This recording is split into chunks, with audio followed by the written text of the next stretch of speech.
በስመ አብ ወወልድ ወመንፈስ ቅዱስ አሐዱ አምላክ አሜን። የዕለቱ ወንጌል የማቴዎስ ወንጌል ምዕራፍ 12 ከቁጥር 22 እስከ 29። ከዚህም በኋላ ጋኔን ያደረበትን ዕውር ዲዳም ወደ እርሱ አመጡ።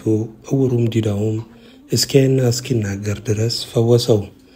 ሕዝቡም ሁሉ ተገረሙና እንጃ ይህ ሰው የዳዊት ልጅ ይሆንን አሉ። ፈሪሳውያን ግን ሰምተው ይህ በብዔልዜቡል በአጋንንት አለቃ ካልሆነ በቀር አጋንንትን አያወጣም አሉ። ኢየሱስ ግን ሐሳባቸውን አውቆ እንዲህ አላቸው፣ እርስ በርሷ የምትለያይ መንግሥት ሁሉ ትጠፋለች። እርስ በርሱ የሚለያይ ከተማም ሁሉ ወይም ቤትም አይቆምም። ሰይጣንም ሰይጣንን የሚያወጣ ከሆነ እርስ በርሱ ተለያየ። እንግዲህ መንግሥቱ እንዴት ትቆማለች?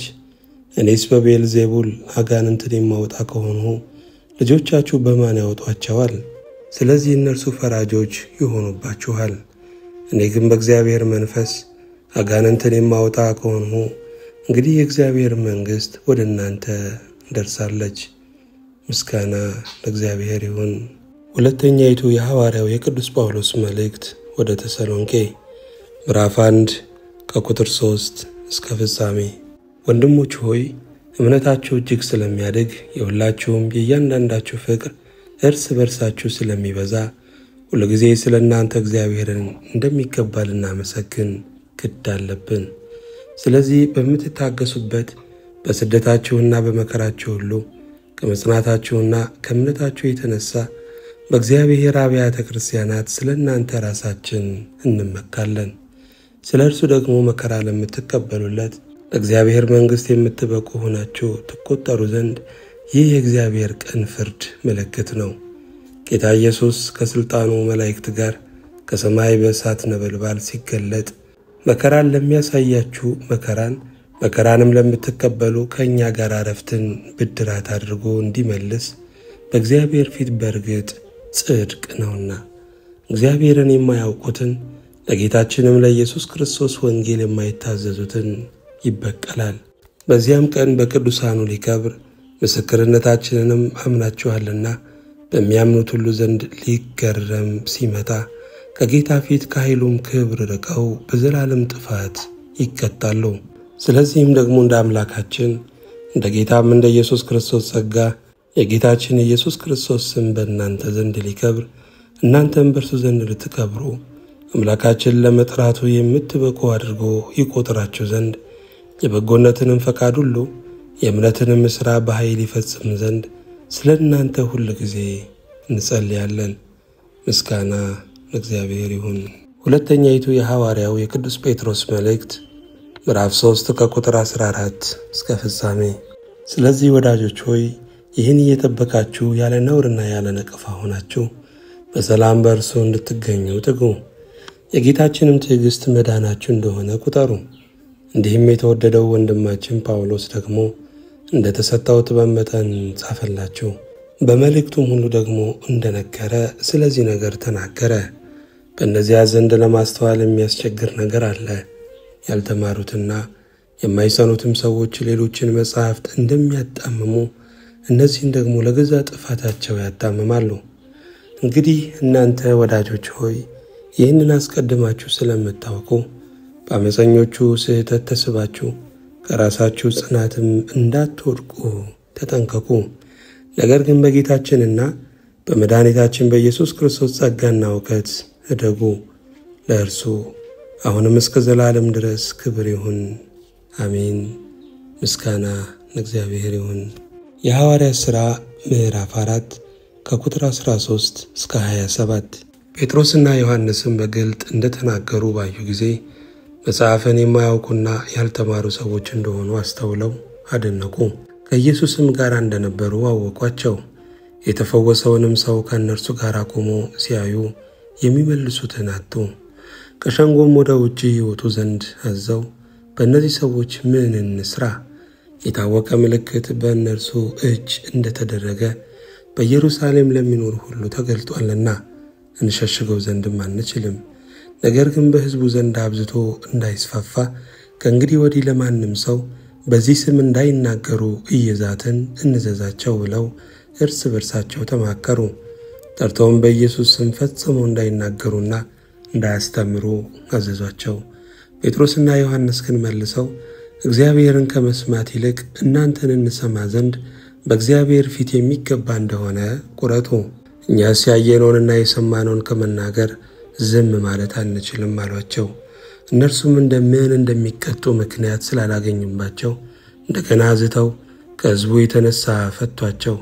ሰዎቹ ሁሉ ስለሆነው ነገር እግዚአብሔርን ያከብሩ ነበርና። ይህ የመፈወስ ምልክት የተደረገለት ሰው ከ40 ዓመት ይበልጠው ነበርና።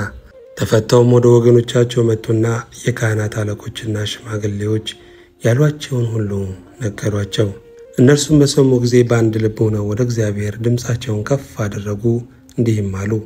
ጌታ ሆይ አንተ ሰማዩንና ምድሩን ባህሩንም በእነርሱ የሚኖረውንም ሁሉ የፈጠርህ በመንፈስ ቅዱስም በብላቴና በአባታችን በዳዊት አፍ አሕዛብ ለምን አጉረመረሙ? ሕዝቡስ ከንቱን ነገር ለምን አሰቡ? የምድር ነገሥታት ተነሱ፣ አለቆችም በጌታና በተቀባው ላይ አብረው ተከማቹ ብለህ የተናገርህ አምላክ ነህ። በቀባኸው በቅዱሱ ብላቴና በኢየሱስ ላይ ሄሮድስና ጴንጤናዊው ጲላጦስ ከአሕዛብና ከእስራኤል ሕዝብ ጋር እጅህና ሐሳብህ እንዲሆን አስቀድሞ የወሰኑትን ሁሉ ሊፈጽሙ በዚች ከተማ በእውነት ተሰበሰቡ። አሁንም ጌታ ሆይ ወደ ዛቻቸው ተመልከት። ለመፈወስም እጅህን ስትዘረጋ በቅዱስ ብላቴናህም በኢየሱስ ስም ምልክትና ድንቅ ሲደረግ ባሪያዎች በፍጹም ግልጥነት ቃልን እንዲናገሩ ስጣቸው። ከጸለዩ በኋላ ተሰብስበው የነበሩበት ስፍራ ተናወጠ። በሁሉም መንፈስ ቅዱስ ሞላባቸው፣ የእግዚአብሔርንም ቃል በግልጥ ተናገሩ። ምስጋና ለእግዚአብሔር ይሁን። የማቴዎስ ወንጌል ምዕራፍ 12 ከቁጥር 25 እስከ 38። ኢየሱስ ግን ሐሳባቸውን አውቆ እንዲህ አላቸው፣ እርስ በርሷ የምትለያይ መንግሥት ሁሉ ትጠፋለች። እርስ በርሱ የሚለያይ ከተማም ሁሉ ወይም ቤት አይቆምም። ሰይጣንም ሰይጣንን የሚያወጣ ከሆነ እርስ በርሱ ተለያየ፣ እንግዲህ መንግሥቱ እንዴት ትቆማለች? እኔስ በቤልዜቡል አጋንንትን የማወጣ ከሆኑ ልጆቻችሁ በማን ያወጧቸዋል? ስለዚህ እነርሱ ፈራጆች ይሆኑባችኋል። እኔ ግን በእግዚአብሔር መንፈስ አጋንንትን የማወጣ ከሆኑ እንግዲህ የእግዚአብሔር መንግሥት ወደ እናንተ ደርሳለች። ወይስ ሰው አስቀድሞ ኃይለኛውን ሳያስር ወደ ኃይለኛው ቤት ገብቶ ዕቃውን ሊነጥቀው እንዴት ይችላል? ከዚያም ወዲያ ቤቱን ይበዘብዛል። ከእኔ ጋር ያልሆነ ይቃወመኛል፣ ከእኔ ጋራም የማያከማች ይበትናል። ስለዚህ ይላችኋለሁ ኃጢአትና ስድብ ሁሉ ለሰዎች ይሰረይላቸዋል፣ ነገር ግን መንፈስ ቅዱስን ለሰደበ አይሰረይለትም። በሰው ልጅ ላይ ቃል የሚናገር ሁሉ ይሰረይለታል፣ በመንፈስ ቅዱስ ላይ ግን የሚናገር ሁሉ በዚህ ዓለም ቢሆን ወይም በሚመጣው አይሰረይለትም። ዛፍ ከፍሬዋ ትታወቃለችና ዛፏን መልካም ፍሬዋንም መልካም አድርጉ፣ ወይም ዛፏን ክፉ ፍሬዋንም ክፉ አድርጉ። እናንተ የእፉኝት ልጆች ክፉዎች ስትሆኑ መልካም ለመናገር እንዴት ትችላላችሁ? በልብ ሞልቶ ከተረፈው አፍ ይናገራልና። መልካም ሰው ከልቡ መልካም መዝገብ መልካም ነገርን ያወጣል፣ ክፉ ሰውም ከክፉ መዝገብ ክፉ ነገር ያወጣል። እኔ እላችኋለሁ ሰዎች ስለሚናገሩት ስለ ከንቱ ነገር ሁሉ በፍርድ ቀን መልስ ይሰጡበታል። ከቃልህ የተነሳ ትጸድቃለህና ከቃልህም የተነሳ ትኮነናለህ። ምስጋና ለእግዚአብሔር ይሁን።